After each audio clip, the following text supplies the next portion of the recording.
उसको जानने की जरूरत है। वो कोई और नहीं है, स्वयं कबीर परमेश्वर ही है। तो जिन भगत भाई बहनों के दास के पास में फोन आते हैं कि भाई सब कुछ कर रहे हैं फिर भी कोई लाभ नहीं, कोई फायदा नहीं, क्या करें, भक्ति छोड़ें या क्या करें, एंड में फिर वो हमारे पास आते हैं, हमारे नंबरों पे फोन करते हैं, जिनको गुरुद्रोही कहते थे आज से पहले, फिर हर जगह धक्के खा के हमें फोन करते हैं और कहते हैं भगत जी अब अंतिम समाधान आप लोगों के पास है, हमें क्या करना चाहिए।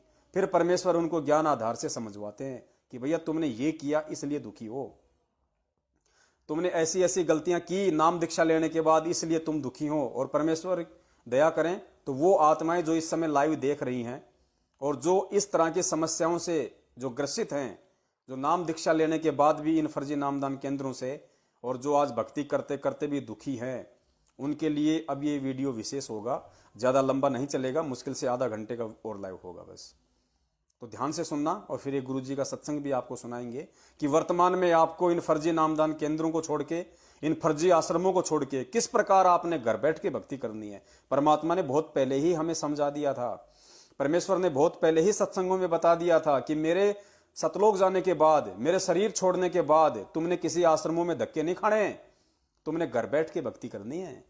और ये वर्तमान का जो समय है 2014 के बाद का, ये उसी चीज की रिहर्सल हो रही है कि मेरे सतलोक जाने के बाद ये आत्माएं इस ज्ञान को किस तरह से लेंगी, किस तरह से इस ज्ञान को समझ के, इस ज्ञान को आधार बना के और किस तरह से इस भक्ति मार्ग पे चलेंगी, या यूं ही आश्रमों में जा जाके धक्के खाती रहेंगी, या यूं ही ज्योति पाठ और दान के नाम पे कुपात्रों को दे दे के अपने कर्म फोड़ती रहेंगी।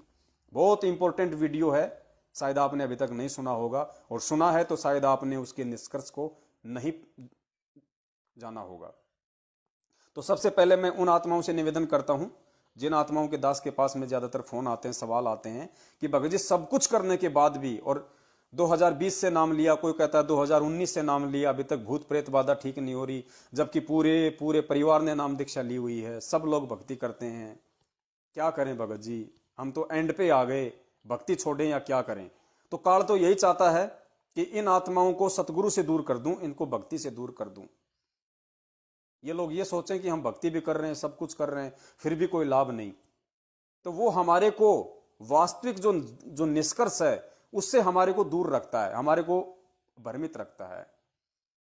अब परमेश्वर ने जिन सत्सेवकों को खड़ा किया संगत में सच्चाई बताने के लिए, लोगों को भक्ति मार्ग पे टिकाए रखने के लिए अपने आने तक, उनमें परमात्मा और इस भक्ति के प्रति वो दृढ़ता बनाए रखने के लिए, तो काल ने देखा कि अब तेरा सत्यानाश होने वाला है और तूने जो जाल फेंका है सतलोक आश्रम मैनेजमेंट हरियाणा के माध्यम से इन आत्माओं के ऊपर, इनको भ्रमित करने के लिए, अब तेरा जाल ये सतगुरु के चूहे काटने वाले हैं। तो उसने एक नया षड्यंत्र शुरू कर दिया गुरुदेव के नाम से कि ये गुरुद्रोही हैं, इनको गुरुजी ने गुरुद्रोही घोषित कर दिया, जो इनसे बात करेगा, जो इनकी वीडियो देखेगा, उसका नाम खंड हो जाएगा, वो परमात्मा से दूर हो जाएगा। पुण्यात्माओं, कितना आप लोगों को मूर्ख बनाया गया। और गुरुजी हमेशा कहते हैं कि कहे कबीर सोए जन मेरा, जो नीर खीर का करे निवेरा। मेरा असली भगत वो है जो दोनों तरफ की बातें सुने। जैसे कोर्ट में जज होता है, जज का काम क्या होता है, उसको पता है कि सामने एक आदमी गलत है, एक आदमी सही है, उसके बाद भी वो दोनों तरफ की बातें, चाहे कितनी ही तारीखें क्यों ना देनी पड़े, वो दोनों तरफ की बातें पूरी सुनता है, सारे सबूत देखता है, सारे प्रमाण देखता है धैर्य के साथ, और उसके बाद फिर वो निष्कर्ष पे निकल जाता है कि वास्तव में कौन आदमी दोषी है, कौन आदमी निर्दोष है। उसको कहते हैं असली जज। और उस जज से बढ़ के परमात्मा ने भगत को संज्ञा दी है कि वो तो खाली सांसारिक ज्ञान आधार से निष्कर्ष निकालता है, लोगों के दिए हुए सबूतों के आधार से निष्कर्ष निकालता है, वो खुद नहीं जाके देखता कि कौन सही है कौन गलत है। लेकिन इस आध्यात्मिक मार्ग में आने के बाद में जो मेरा भगत है, उस जज से भी ये तत्व ज्ञान प्राप्त करने के बाद कई गुना ज्यादा बुद्धिमान और विवेकी होता है। उसको मैंने हंस बना दिया, वो हर चीज का निष्कर्ष निकाल के खुद ही ये साबित कर देगा कि क्या सही और क्या गलत है। फिर परमेश्वर कहते हैं कहे कबीर सोए जन मेरा, जो नीर खीर का करे निवेरा। मेरा असली भगत केवल वही है जो दोनों तरफ की बातें सुन के सत्य असत्य को पहचान ले अरे पवन दास की वीडियो देख लोगे तो तुम्हारा कोई मतलब फूट थोड़ी जाएगा कुछ, या जैसे मेरे वीडियो देख लिए कोई जो मतलब बम फट जाएगा कि ये लो साहब हम तो मर गए। अरे सुनो, धैर्य से सुनो दिक्कत क्या है, और सुन के गुरुदेव ने तुमको तत्व ज्ञान दिया हुआ है, निष्कर्ष निकाल लो। पवन दास अगर वो गलत बोल रहा है, गुरुजी के विषय में कुछ अपशब्द कह रहा है, भक्ति मार्ग को यदि गुरुजी की भक्ति को यदि वो गलत बता रहा है, यदि और कोई मीनमेख निकाल रहा है, आप लोगों को भक्ति से दूर करने की कोशिश कर रहा है, या मैं खुद भक्ति नहीं कर रहा हूं, तो भाई साहब आगे से वीडियो मत देखो, मत सुनो, और अपना एक रास्ता अपना लो कि साहब ठीक है जो मैनेजमेंट कह रहा है वो सही है। ये होता है नीर खीर का निबेरा करना। अब तुम दूसरे की चीज देखोगे ही नहीं, उसको जानने की कोशिश ही नहीं करोगे कि वो क्या कर रहा है, और तुम्हें किसी बात का मालूम नहीं, क्योंकि तुम अभी नए नए भगत बने हो। तुम्हें इन बातों का पता नहीं कि क्या बरवाला कांड है, गुरुजी के साथ क्या हुआ है, वर्तमान में गुरुजी के आदेशों की आड़ में क्या ही खेल चल रहा है। हमारी सुनो नहीं, तुम्हें सच्चाई का पता नहीं, और फिर कहोगे कि भक्ति करते करते भी हमारे ऊपर दुख आ रहे, संकट आ रहे हैं, और क्या फिर तुम्हारे को रसगुल्ले मिलेंगे भाई, वही चीज मिलेगी फिर जो तुम्हारे को मिलनी चाहिए, जो आंख बंद करके चलेगा भक्ति मार्ग पे। सामने जंगल है, झाड़ियां हैं, और तुम आंख पे काली पट्टी बांध के चलने की कोशिश करोगे तो पैर में कांटे चुभेंगे, और कोई तरीका नहीं है उसका। तो उन आत्माओं से दास का निवेदन है कि सबसे पहले आप इस सच्चाई को जानने की कोशिश करें कि वास्तव में बरवाला कांड क्यों हुआ है, बरवाला कांड के पीछे किन लोगों का हाथ है। और आज ये जितने भी फर्जी नामदान केंद्र इन्होंने देश विदेश में खोल रखे हैं, इनके पीछे किसका हाथ है? क्योंकि हमारे पूज्य गुरुदेव जी तो हिसार जेल में बैठे हैं, उनको तो 2 टाइम का खाना और 2 टाइम का जो भी सुख सुविधा है, या जो पहनने के लिए जो कपड़े हैं, वो जेल प्रशासन की तरफ से मिलते हैं। इसके अलावा गुरुदेव जी को और किसी चीज की कोई आवश्यकता नहीं है। फिर तुम्हारा ये अरबों खरबों का दान पिछले 7 साल से कहां जा रहा है, और किन कुपात्रों के हाथों में तुम दे रहे हो? गाड़ियां खरीदी जा रही हैं, मौज मस्तियां की जा रही हैं, जिनके सिर पे झोपड़ी नहीं थी आज वो 2-2 मंजिल के मकान लेके बैठे हैं। ये सब पैसा कहां जा रहा है? साइकिल खरीदने की औकात नहीं, आज वो 4 व्हीलर लेके घूम रहा है, भक्तों के ऊपर दादागिरी करता है। तुम्हारे दान के पैसों से गाड़ियां खरीद के उनमें डीजल पेट्रोल भर के फिर पवन दास जैसे भक्तों को मारने के लिए किराए के गुंडे लेके और सारा कांड किया जाता है। तो तुम्हारे दान का दुरुपयोग हो रहा है भाई, और दान का दुरुपयोग होगा तो तुम्हें सुख कहां से मिलेगा, तुम्हें लाभ कहां से मिलेंगे? नहीं मिल सकते। ये परमात्मा का विधान है। तुम्हें परमेश्वर ने मानव जीवन दिया, बुद्धि दी, विवेक दी है, सोचना तुम्हारे को खुद को पड़ेगा। तो सबसे पहले यदि परमेश्वर से सुख चाहते हो इस भक्ति मार्ग में आने के बाद, वरना परमेश्वर का तो विधान है, परमेश्वर मुर्दे को जिंदा करता है, ये उसके गुणों में लिखा हुआ है, वेदों में लिखा हुआ है। परमेश्वर असाध्य रोगों को आशीर्वाद मात्र से दूर कर देता है, ये उसकी कथाओं में, उसके गुणों में है। उसने सिकंदर लोदी का ठीक करके उसने दिखाया। कासे में उसने 200-300 कोडियों को आशीर्वाद मात्र से उनका कोड दूर करके दिखाया। कमाल कमाली को मुर्दे से जीवित करके दिखाया कि परमेश्वर क्या कर सकता है। आज भी तो वही परमात्मा है, वही भक्ति है, वही मंत्र है। फिर आज क्या हो गया जो भक्ति करते करते भी आपको लाभ नहीं? तो सबसे पहली कमी तो ये कि जिन लोगों को नाम दीक्षा केंद्र खोलने का आदेश नहीं है, वो लोग मनमाने तरीके से गुरुजी के भाई के आदेश को मान के, एक कुपात्र व्यक्ति के आदेश को मान के, एक भगोड़े व्यक्ति को भगवान की तरह मान के, और उसके पीछे चल रहे हैं अज्ञानता में, गुरुजी के ज्ञान को आधार ना बना के। और ऐसे लोगों के द्वारा धार्मिक धंधे के लिए खोले गए नामदान केंद्र, यदि आप वहां से नाम दीक्षा लेते हैं तो जाहिर सी बात है आपको क्या मिलेगा और क्या नहीं मिलेगा। ठीक है, आपने अनजाने में नाम दीक्षा ले ली, आपकी इसमें दास ज्यादा गलती नहीं मानता, क्योंकि परमेश्वर का ज्ञान ऐसा ही है। और नया नया व्यक्ति होता है, वो इन सभी चीजों से अपरिचित होता है, वो भाव में आके नाम दीक्षा ले लेता है। लेकिन नाम दीक्षा लेने के बाद सत्संग तो सुनते हो। उन सत्संगों में गुरुजी ये सारी बातें बताते हैं जो आपको दास बता रहा है, उन्हीं की बताई हुई। उसके बावजूद भी यदि आप उनका पीछा नहीं छोड़ते हो, आप उन कुपात्रों को ज्योति पाठ दान का पैसा करते हो, क्योंकि आपने ज्ञान गंगा में खूब पढ़ा होगा, सत्संगों में खूब सुना होगा कि गुरु बिन माला फेरते, गुरु बिन देते दान, गुरु बिन दोनों निष्फल है चाहे पूछो वेद पुराण, गुरु बिन माला फेरते, गुरु बिन देते दान। उसके बावजूद भी आप किन लोगों को दान दे रहे हो? आपकी बुद्धि में कभी आई नहीं ये बातें कि गुरुजी तो अपनी वाणी में हमें आदेश दे रहे हैं, रोज हमारे को गुरुजी नित्य नियम में पढ़ा रहे हैं, उसके बावजूद भी हम गुरु को दान ना देके हम गुरु के भाई को दान दे रहे हैं, गुरु की बेटी को दान दे रहे हैं, इन कोऑर्डिनेटरों को दान दे रहे हैं जिनके कर्म कुकर्मों के विषय में हमारे को कुछ पता ही नहीं। उनको कितना विश्वास है भगवान पे, वो गुरु जी को किस रूप में देखते हैं, उस बात का हमें पता ही नहीं। ऐसे कुपात्रों को हम दान दे रहे हैं, तो बताइए तुम्हारे दान का जब दुरुपयोग होगा तो तुम्हें भक्ति करते करते लाभ कहां से मिलेगा? फिर तुम्हारे से रक्तदान करवाया जा रहा, देह दान करवाया जा रहा, तुम्हारे अंगों को फिर ऊंचे दामों में दुनिया वाले व्यापार करते हैं, उसका बिजनेस करते हैं। दास ने आपको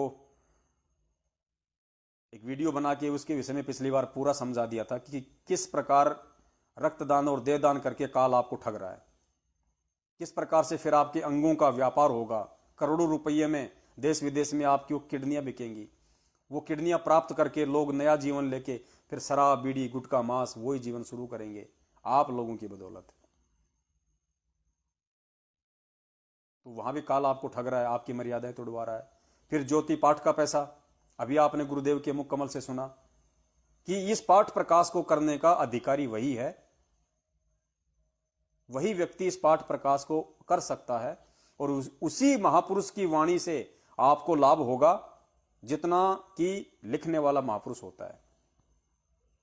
तो बताइए फिर आम व्यक्ति वहां बैठ के, वो हमारी माता बहनों को बैठा दिया जाता है, कोई भाई बैठ जाता है, 10 मिनट वो बैठ गया, 20 मिनट वो बैठ गया, आधा घंटा वो बैठ गया, कोई सुरीली आवाज में गा रहा है, कोई कैसी आवाज में गा रहा है, हम वहां बैठ के मूर्खों की तरह उनकी बातें सुन रहे हैं। उनकी बातों का असर कहां होगा आपके ऊपर? वो खुद ही ज्ञान आधार से नहीं चल रहे, वो खुद ही ज्ञान आधार से नहीं चल रहे। गुरुजी ने स्पष्ट कह दिया इस वीडियो में कि गरीबदास जी महाराज जी की इन वाणियों को उसी महापुरुष के मुख से सुनने से लाभ होगा जितना बड़ा महापुरुष इन वाणियों को लिखने वाला था। तो लिखने वाले के बराबर तो केवल संत रामपाल जी महाराज जी हैं, क्योंकि वो भी कबीर परमेश्वर थे जो गरीबदास जी के रूप में थे, और वर्तमान में भी कबीर परमेश्वर ही हैं जो संत रामपाल जी महाराज जी के रूप में है। तो बताइए फिर उनके लाभ, उनके द्वारा जो गरीबदास जी महाराज जी के ग्रंथ साहिब का पाठ किया जा रहा है और आप लोग वहां दान का चढ़ावा चढ़ा रहे हो, तो बताइए आपको कितना लाभ मिलेगा और कितना लाभ इस देश और इस दुनिया को मिल रहा है। वरना पुण्यात्माओं विचार करो, परमेश्वर की अमर वाणी का जहां 200 दिन से 300 दिन से जहां पाठ चल रहा है, परमेश्वर उस पूरे देश को हरा भरा कर देता है, हरा भरा। जब तक सतगुरु रामपाल जी महाराज जी थे और जिन्होंने वाणियां की, पाठ की, पता है परमेश्वर ने 2 बार इस सृष्टि को डूबने से बचाया, 2 बार सृष्टि को नष्ट होने से बचाया। वरना काल भगवान 1998 में तहस नहस कर रहा था जो अब करने वाला है। फिर 2012 में जो भविष्यवाणियां हो चुकी थी वो तहस नहस करने वाला था, लेकिन परमेश्वर ने बचाया क्योंकि आश्रम में पाठ होते थे, हम सुपात्र को दान दिया करते थे। लेकिन जैसे ही परमात्मा गया 2014, उसके बाद देख लो देश दुनिया की क्या हालत हो गई। और यदि उस परमात्मा के आदेश से यदि वर्तमान में इन फर्जी आश्रमों में पाठ चल रहे हैं तो पुण्यात्माओं आज ये विकट समस्या नहीं आनी चाहिए, क्योंकि परमेश्वर कहते हैं कि जहां जहां इस परमेश्वर के पाठ चलते हैं, इसकी वाणियां चलती हैं, वहां पे पशु पक्षियों तक को लाभ मिलता है, पेड़ पौधों तक को लाभ मिलता है। तो इस देश दुनिया में तो खुशहाली आ जानी चाहिए थी। कोरोना क्यों आया? अगर भगवान के आदेश से यदि वहां पे पाठ चल रहे हैं तो, क्योंकि सतगुरु के जो परमार्थ के काम होते हैं वो पूरे देश और दुनिया के लिए होते हैं। तो 300 दिन से जहां पाठ चल रहे हैं और एक साथ जहां इतने पाठ हो रहे हैं, वहां क्या हो रहा है इसका उदाहरण दे दिया परमेश्वर ने। सतलोक आश्रम बरवाला में कांड के समय गुरुजी खुद मौजूद थे, पाठ हो रहे थे, उसके बाद भी काल का दाव लगा, बरवाला कांड हुआ। क्यों? क्योंकि परमेश्वर की मर्यादाएं तोड़ी जा रही थी वहां पे। परमेश्वर कहते हैं जब तक हंसा मेरी आना काल लगे ना तेरा बाणा, जब तक मेरा भगत मेरी मर्यादा में, तेरा दाव नहीं लग सकता। लेकिन फिर भी सतलोक आश्रम बरवाला में ही दाव लग गया, जहां खुद साक्षात भगवान बैठा हुआ था। वरना जहां भगवान बैठा हो, काल भगवान की हिम्मत नहीं उस आश्रम की एक ईंट भी उखाड़ सके, लेकिन उसने पूरा आश्रम उखाड़ दिया। भक्तों की अकाल मौत हुई, सब तितर बितर हो गए। क्यों? क्योंकि परमेश्वर अपने वचन में है, परमेश्वर काल के साथ वचनबद्ध है।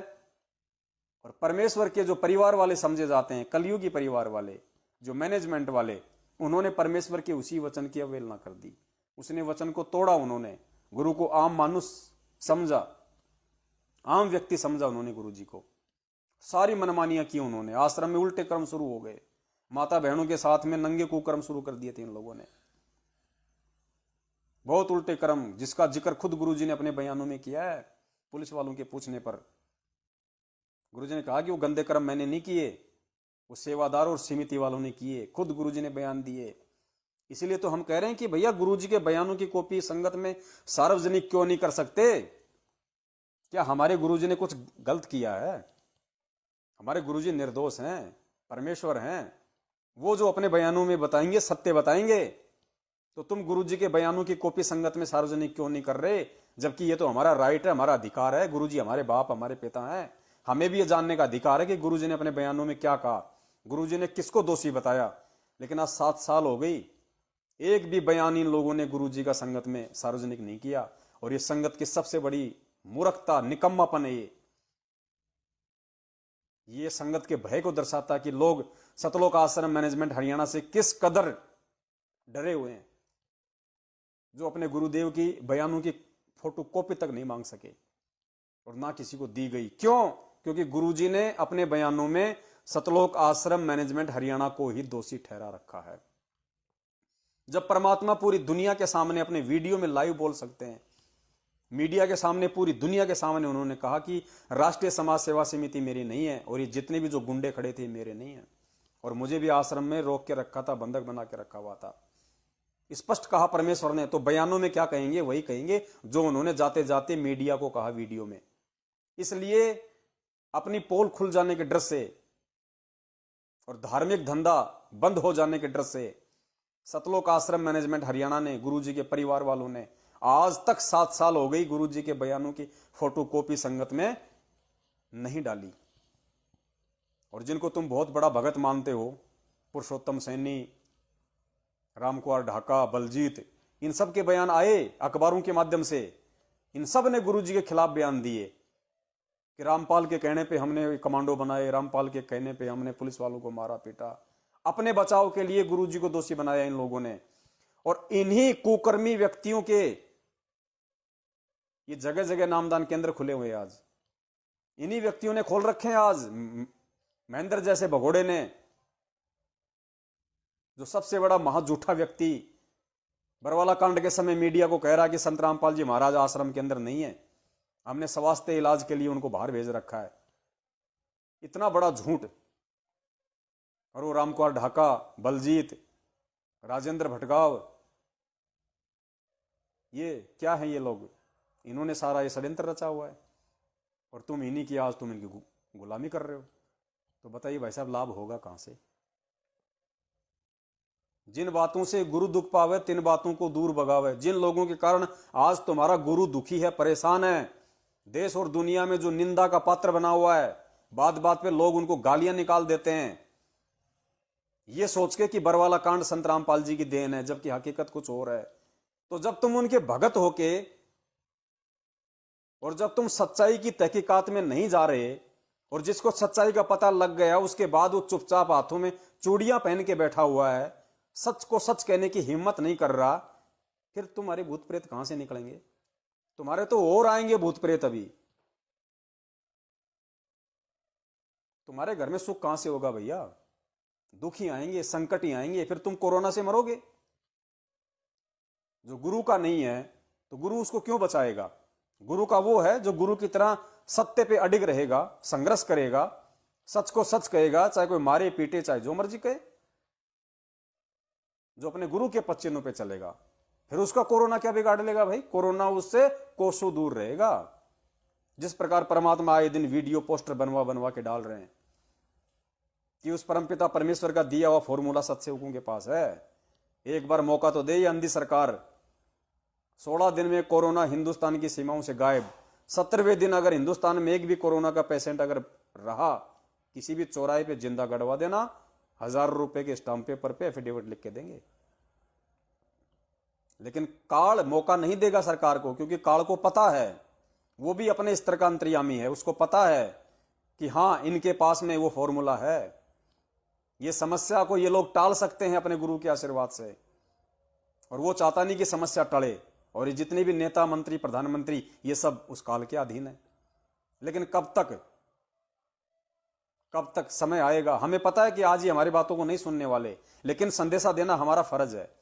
और वैसे भी अभी वो समय आया नहीं कि ये सुने, क्योंकि जब तक इनके घुटनों का पानी ढंग से नहीं सूख लेगा तब तक इनको इन चीजों पे ध्यान नहीं जाएगा इनका। तो अभी समय बाकी है, लेकिन संदेश हमें देते रहना है, ताकि कल को यमराज के सामने जाके ये लोग ये ना कह दें कि हमें किसी ने बताया नहीं। तो ये वीडियो यमराज सामने कर देगा कि देख बेटा, तेरे को कितने संदेश दिए, कितनी बार समझाया, क्या तूने मौका दिया उनको?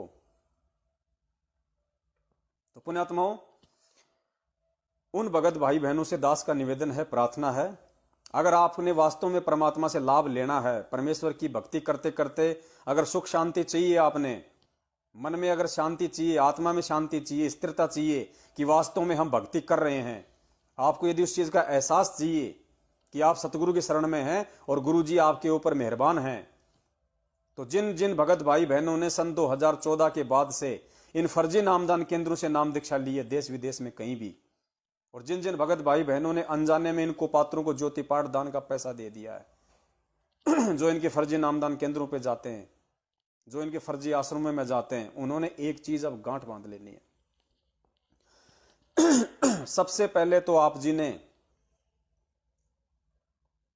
परमपिता परमेश्वर सतगुरु रामपाल जी महाराज जी का अपने घर में जहां भी दरबार बना रखा है, सबसे पहले आपने अपनी इस महाभूल के लिए दंडवत करके क्षमा याचना करनी है कि हे परमपिता परमेश्वर, हम नादान, मंदबुद्धि, 2 कौड़ी के प्राणी हैं परमेश्वर। आपका ज्ञान सुना, आत्मा को बहुत अच्छा लगा परमेश्वर, हमने तुरंत आप जी के नामदान केंद्र समझ के हमने नाम दीक्षा ले ली। परमात्मा, वो हमारी गलती थी, हमें उसके लिए क्षमा करो। उसके बाद परमेश्वर से कहना कि हे परमपिता परमेश्वर, आज के बाद जब तक आप हिसार जेल से आश्रम में नहीं आ जाते तब तक हम किसी भी कुपात्र को 1 रुपया दान का नहीं देंगे, चाहे आपके बेटा बेटी, आपकी पत्नी, चाहे आपका भाई, आपका भतीजा, कोऑर्डिनेटर, नामदान संचालक, चाहे मेरे घर पे आके, चाहे वो कुत्ते की तरह रोए क्यों ना, गिड़गिड़ाए क्यों ना कि भैया पैसा दे दो, पुस्तक छपवानी है, टीवी पे सत्संग चलाना है, ये कर दो, वो कर दो, भंडारे चल रहे हैं, 1 नया रुपया नहीं देना। परमेश्वर, उनको 1 नया रुपया नहीं दूंगा जब तक आप आश्रम में नहीं आ जाओगे, क्योंकि ये सब के सब कुपात्र हैं। परमेश्वर, आज के बाद मैं किसी भी फर्जी नामदान केंद्र पे झांक कर भी नहीं देखूंगा। परमेश्वर, आज के बाद मैं किसी भी पीले पर्चे के आदेश पे नहीं चलूंगा, किसी भी ऐसी ऑडियो के आदेश पे नहीं चलूंगा जो आपके नाम से निकाली जाती है। मैं केवल और केवल आपके हिसार जेल से बाहर आने तक आपके सत्संग रूपी वचनों को ही फॉलो करूंगा, आपके सत्संग रूपी वचनों पर ही चलूंगा। वही मेरे लिए असली आपका आदेश है। ज्ञान ही मेरा असली गुरु है, सत्संग ही मेरा असली आदेश होगा आपके आने तक। मैं किसी भी कुपात्र को ज्योति पाठ का पैसा नहीं दूंगा परमात्मा। अगर मुझे ज्योति पाठ करना होगा तो मैं अपने घर पे दंडोत करके आप जी को संकल्प कर लूंगा कि हे परमपिता परमेश्वर, इस दास की तरफ से ज्योति या पाठ का संकल्प स्वीकार कीजिए। मालिक, दास को अपने चरण कमलों में जगह दिए रखना। और कहते हैं साधु भूखा भाव का, धन का भूखा नाई। जब परमेश्वर आए आश्रम में, उस समय ज्योति पाठ का जो भी पैसा गुरु जी बताएं वो पैसा उनके हाथों में दे देना है। परमात्मा पैसे का भूखा नहीं है। जिसने काल को 21 ब्रह्मांड दे रखे हैं, सारी संपदा दे रखी है, वो तुम्हारे 2, 4, 5 हजार रुपए का भूखा नहीं है, वो तुम्हारे भाव देखना चाहता है। तो साधु भूखा भाव का, धन का भूखा ना है। जो कोई धन का भूखा वो साधु बिना है। तो धन के भूखे तो ये सतलोक आश्रम मैनेजमेंट हरियाणा वाले हैं, गुरु जी के कलयुगी परिवार वाले हैं, ये कुपात्र हैं। तो आज के बाद किसी को 1 नया रुपया ज्योति पाठ के नाम पे नहीं देना, किसी भी फर्जी आश्रमों में नहीं जाना। दिल्ली, मुंडका, हिसार, भिवानी, जिंद, कहीं भी, बैतूल, कहीं भी, कहीं नहीं जाना, भूल कर भी। क्यों नहीं जाना, उसके लिए आपको गुरुदेव का वीडियो सुनाएंगे। ये रिहर्सल चल रही है हमारी, ये वर्तमान समय में उस चीज का अभ्यास चल रहा है। जब गुरुजी सतलोक चले जाएंगे उसके बाद हम क्या करेंगे, ये सारी चीजें आज गुरुजी हिसार जेल में बैठ के हमारी रहनी करने को देख रहे हैं कि हमने किस तरीके से उनके ज्ञान को आधार बनाया है। हम क्या परिचय दे रहे हैं इस तत्व ज्ञान को लेने के बाद। हम सतगुरु को दुखी कर रहे हैं या फिर हम उनको खुश कर रहे हैं। तो ये सारी चीजों की परमेश्वर से प्रार्थना करनी है और कहना कि परमात्मा यदि जाने अनजाने में आपके दास से दासी से यदि कोई गलती हो गई है तो परमात्मा उसके लिए हम करबद्ध दंडवत क्षमा प्रार्थी हैं। और आगे से परमात्मा आप जी सद्बुद्धि देना, हमें अच्छे भक्तों की संगति में रखना, हमें अपने सत्संगों से जोड़े रखना, और परमेश्वर हमसे जानबूझ के कोई गलती ना हो, हम भी अपनी तरफ से पूरी कोशिश करेंगे। तो परमात्मा इससे प्रसन्न होता है, परमात्मा इससे खुश होता है। उसके बाद आपने सिर्फ नियमित रूप से जैसा गुरुदेव जी ने बताया उसी तरीके से आपने अपनी भक्ति को सुचारू करना है। 3 समय की आरती हो गई, आपके जो मंत्र हैं वो हो गए। आपने केवल इन नामदान केंद्रों को छोड़ना है, इन कुपात्र लोगों का साथ छोड़ना है, नाम नहीं छोड़ना। नाम जो आपको मिला है इन फर्जी नामदान केंद्रों से, नाम वो परमेश्वर का है। वही नाम मुझे मिला, वही नाम आपको मिला। फर्क इतना है कि जब मुझे मिला उस समय सतगुरु साक्षात थे, उन्होंने मुझे आशीर्वाद दिया, और आज गुरुदेव का आदेश नहीं है ना उनका आशीर्वाद है, जिस कारण से वो नाम आपके ऊपर काम नहीं करेगा, मोक्ष के रूप में काम नहीं करेगा। और सुख सुविधाएं भी तभी देगा जब आप मर्यादाओं में रह के उस नाम का जाप करोगे, जिस नाम को इन अनाधिकारी व्यक्तियों ने आपको दिया है। वो भी तभी काम करेगा जब आप मर्यादा में रहोगे, और आज आपके ऊपर काम नहीं कर रहा क्योंकि आप मर्यादा नहीं निभा रहे। सबसे बड़ी मर्यादा तोड़ना इन मैनेजमेंट वालों का साथ है। जिसने इनसे संपर्क रखा उसकी सबसे बड़ी मर्यादा टूट रही है, क्योंकि ये काल के एजेंट हैं। ये गुरुदेव को जेल में बैठाने के मुख्य दोषी व्यक्ति हैं। और परमेश्वर ऐसे व्यक्तियों के विषय में कहते हैं कि पापी प्रभात ना भेटो, मुख देखे पाप लगे जिसका। ये उस पापी व्यक्तियों की श्रेणी में है पुण्यात्माओं। परमेश्वर कहते हैं पापी प्रभात ना भेटो, प्रभात यानी सुबह का समय, यानी पापी व्यक्ति की तो सुबह सुबह शकल भी नहीं दिखनी चाहिए। पापी प्रभात ना भेटो, मुख देखे पाप लगे जिसका। 9 मास गर्भ त्रास दई, धिक्कार जन्म उसकी माँ का। ऐसे कुपात्रों को जन्म देने वाली माताओं को भी धिक्कार बताया गुरुदेव ने। पुण्यात्मा, हमें कितना सोच समझ के चलना है। उसके बाद आप नियमित रूप से अपनी भक्ति करते रहिए, अपना काम धंधा करते रहिए, अपनी हक की रोजी रोटी खाइए, परमेश्वर पे अटल विश्वास रखिए, चाहे कैसा भी समय क्यों ना आए। जो चरणामृत हमें परमेश्वर ने दिया है, सुबह उठते ही उसका हम सेवन करें, प्रसाद का हम सेवन करें।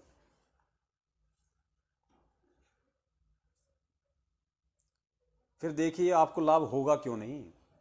परमात्मा धरती पे है, ये वही परमात्मा है जो पहले था। पहले भी तो लाभ देता था खड़े खड़े, आज क्यों नहीं मिल रहे? तो कमी हमारी है, परमेश्वर की तरफ से नहीं है। फिर बहुत सारे भक्तों को यह शंका है कि भाई हम अब वापस कैसे जुड़े, हम वापस कैसे। बहुत सारे कहते हैं कि हमने 2014 के बाद में नाम छोड़ दिया, किसी सामाजिक दबाव में, रिश्तेदारों के दबाव में, परिवार के दबाव में। अब आपके वीडियो देख के हमें दोबारा से सच्चाई समझ में आ रही है कि भाई हम गलत थे। बहुत सारे लोगों ने मैनेजमेंट के कुक्रम देख के भक्ति छोड़ दी, इनके राजनीतियां देख के, इनकी आरक्षणबाजियां देख के, रक्तदान और देदान देख के कि भाई ये इस भक्ति में भी अगर हमें राजनीति ही करने का आदेश मिल रहा है तो काहे की भक्ति है, फिर तो हम पहले ठीक थे। तो कई लोगों ने मैनेजमेंट के कुक्रम देख के भी भक्ति छोड़ दी। अब जब उन्होंने सत्सेवकों के वीडियो देखे तो उनको सच्चाई समझ में आई, तो अब वो कहते हैं कि हम क्या करें, हम किस तरीके से करें। तो उसका परमपिता परमेश्वर ने दास को निमित्त बना के आप जी को जो ये मैसेज पहुंचाया है, सबसे पहले तो आपने अपने आप को शुद्ध करना है। इस विधि से अपने आप को शुद्ध करना है, परमेश्वर से अपनी जाने अनजाने की सभी गलतियों की समालोचना करके, और आगे से किसी भी कुपात्र व्यक्ति को दान धर्म ज्योति पाठ का पैसा नहीं देना। सुपात्र केवल सतगुरु हैं, और सतगुरु केवल जेल से आए उसके बाद ही उनको देना है। किसी भी फर्जी नामदान केंद्र की तरफ झांक के भी नहीं देखना। किसी भी कोऑर्डिनेटर से, गुरु जी के परिवार वालों से, मैनेजमेंट वालों से हमारा कोई रिश्ता नहीं, कोई संबंध नहीं। आपका व्यवहारिक चाहे लाख संबंध रहे, लेकिन आध्यात्मिक कोई संबंध आपका उसके साथ नहीं होना चाहिए। और ज्योति पाठ का परमेश्वर से आप संकल्प कर सकते हैं, आपको कोई भी समस्या हो, कोई भी दिक्कत हो तो। फिर देखिए परमेश्वर लाभ क्यों नहीं देगा। गुरु जी तो कहते हैं कि जिस घर में परमेश्वर के सत्संग शुरू हो जाते हैं, परमेश्वर की वाणी से भूत प्रेत निकल के दूर हो जाते हैं। वाणी से, क्योंकि उनको सूक्ष्म मार पड़ती है उन वाणियों की, उनके भूत प्रेत दूर हो जाते हैं, आपके पड़ोसियों तक के निकल जाते हैं भाई। जहां जहां परमेश्वर की वाणियां जाती हैं। फिर आप परमेश्वर के भगत भक्ति कर रहे और आपके अंदर से नहीं निकल रहे, आप उनसे दुखी परेशान, मतलब आपकी भक्ति सही नहीं चल रही, आप मर्यादाओं में नहीं है। और आप मर्यादाओं में क्यों नहीं थे ये आपको मालूम हो गया, क्योंकि सबसे बड़ा मर्यादा तुड़वाने वाला चोर आपके घर में बैठा है, सतलोक आश्रम मैनेजमेंट हरियाणा। काल ऐसे ही चाल चलता है, भक्तों को धोखे में रखता है, वो समझ ही नहीं पाते, वो विश्वास नहीं कर पाते कि ये व्यक्ति और काल के एजेंट हो सकते हैं। लेकिन जब ज्ञान की गहराई में जाओगे, काल भगवान की सूक्ष्म चालों में जाओगे, तब मालूम पड़ेगा कि यहाँ सच्चाई क्या है।